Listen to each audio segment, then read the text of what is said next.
My book is selling about 20,000 copies a week.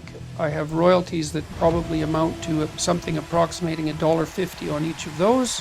The tours garner about $35,000 to $50,000 an evening.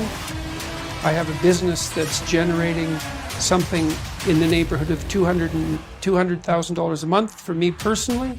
There's some other smaller sources of income than that. I'm not ashamed of making money. It's very hard to make money. This is something for those of you who might be entrepreneurially minded. Here's another thing that you have to understand. You can't really create a product and then launch it, because first of all, you don't know how to do that. You might know how to create the product, but you do not know how to market or sell it. You don't know how to advertise it. You don't know how to communicate about it. You don't know how to ship it. Like, there's all sorts of things you just don't know. But worse is you don't know if people will use it. And so what companies do that roll out new products on a relatively continual basis do is they don't develop the product and then go sell it. They continually communicate with their customers about what product the customer is willing to buy next, and then they develop that. And so you have to have your market identified, and then you have to be in continual communication with the market while you develop the product. It's not, I build a better mousetrap and the world comes, marching to my door. That isn't how it works. You got to find out if someone wants to buy your stupid thing.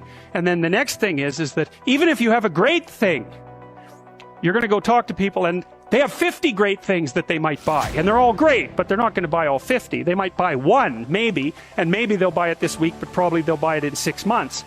And they're not going to buy any of them, no matter how great, unless they're on fire and you're selling water.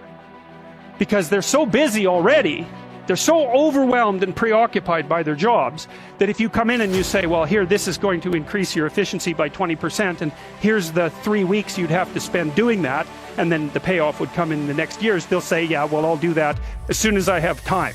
And as soon as I have time is never. So if they're on fire and you have water, you can sell it to them. But that's all, because otherwise it's a no-go. If you're an entrepreneur, you're going to be a lateral thinker. And so you'll be the sort of person, if you hear an idea, that will trigger off a whole bunch of other ideas. And you'll be motivated primarily by interest in pursuing your ideas. But your downfall is likely to be organizational and administrative ability. So it's often useful for entrepreneurial types to pair themselves with manager and administrative types. There's this weird tension between doing one thing right, which is what you need to do if you've already decided what it is that you're doing, and scanning the landscape for something new to do that would be worthwhile. Those aren't the same enterprises. And so most companies are an uneasy marriage of entrepreneurial and managerial types. If you're high in openness, then you're oriented towards entrepreneurial activity. If you're high in conscientiousness, then you're oriented towards managerial activity. If you're high in agreeableness, customer service. Yeah. Disagreeable people, well, disagreeable people are they're also good for managerial positions if they're not too disagreeable. If you're extroverted, that tilts you towards sales. And so if you're going to hire someone for the job, you should first of all understand that every person isn't for every job, and you might as well match the person and the temperament to the job. And if you know your own temperament, then you can think, well, I'm an entrepreneurial type. I'm high in openness, but low in conscientiousness. It's like, well, Christ, you're going to be an implementation catastrophe. Yeah. You're not going to do the paperwork. You're not going to do the follow-up. You're a mess. So find someone who's orderly. Well, I can't work with someone who's orderly because they'll constrain me. It's like, yeah, they will, and you need it. There's something interesting about how your brain works. So if you want to make a really fine adjustment with your finger, the best way to do it is to push in one direction and then push against your finger with the other finger, because then you can make unbelievably tiny corrections. And so a system seems to work better if there's dynamic opposition. Because you'd think, well, I'd move a lot faster if everything got the hell out of the way. Yeah. It's like, not necessarily. You crash and burn quicker. Well, that's exactly it. And so, you said you partnered with someone who had traits that opposed yours. One of my partners is far more disagreeable than me. And I would say more orderly and way more skeptical. And I'm always out there going, well, we could do this, we could do this, we could do that. Here's an opportunity, here's another opportunity. And what he does is a lot of it is no. Yeah, a lot of it is no. And it's frustrating, of course, because if you're open, you see the landscape of opportunity.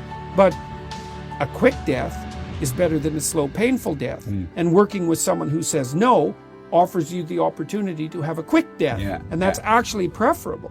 And so it is really useful too to know where your weaknesses are and to institute people around you who will buttress you at your weak points.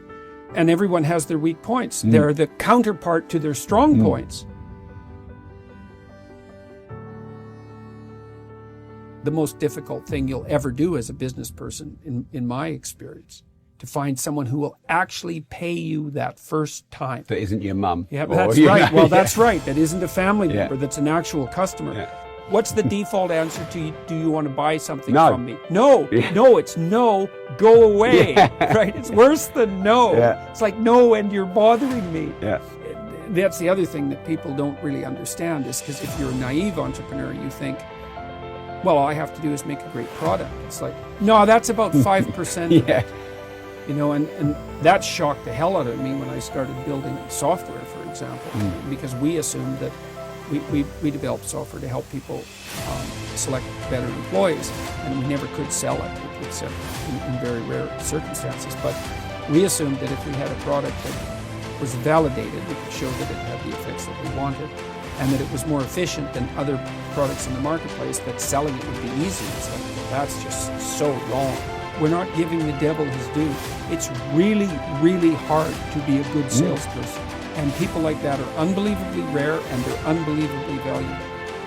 And the other thing that happens with the artistic and maybe the entrepreneurial types too is that they end up with contempt for the business end of the process. And that's a real mistake, you know. I mean, one of the things that I tell people who are artistically oriented, let's say, so they're in the entrepreneurial category, is, look,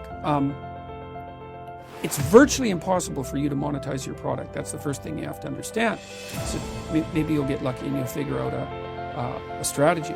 But if you add contempt for the sales and marketing process to that impossibility, you can be bloody well sure that all you're going to do is starve. So you better drop your contempt for the sales and marketing end of this if you want to sustain yourself through your life.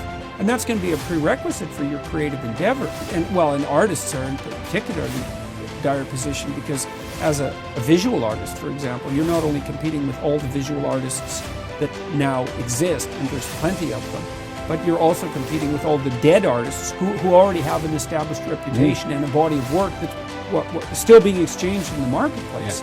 Brutally difficult.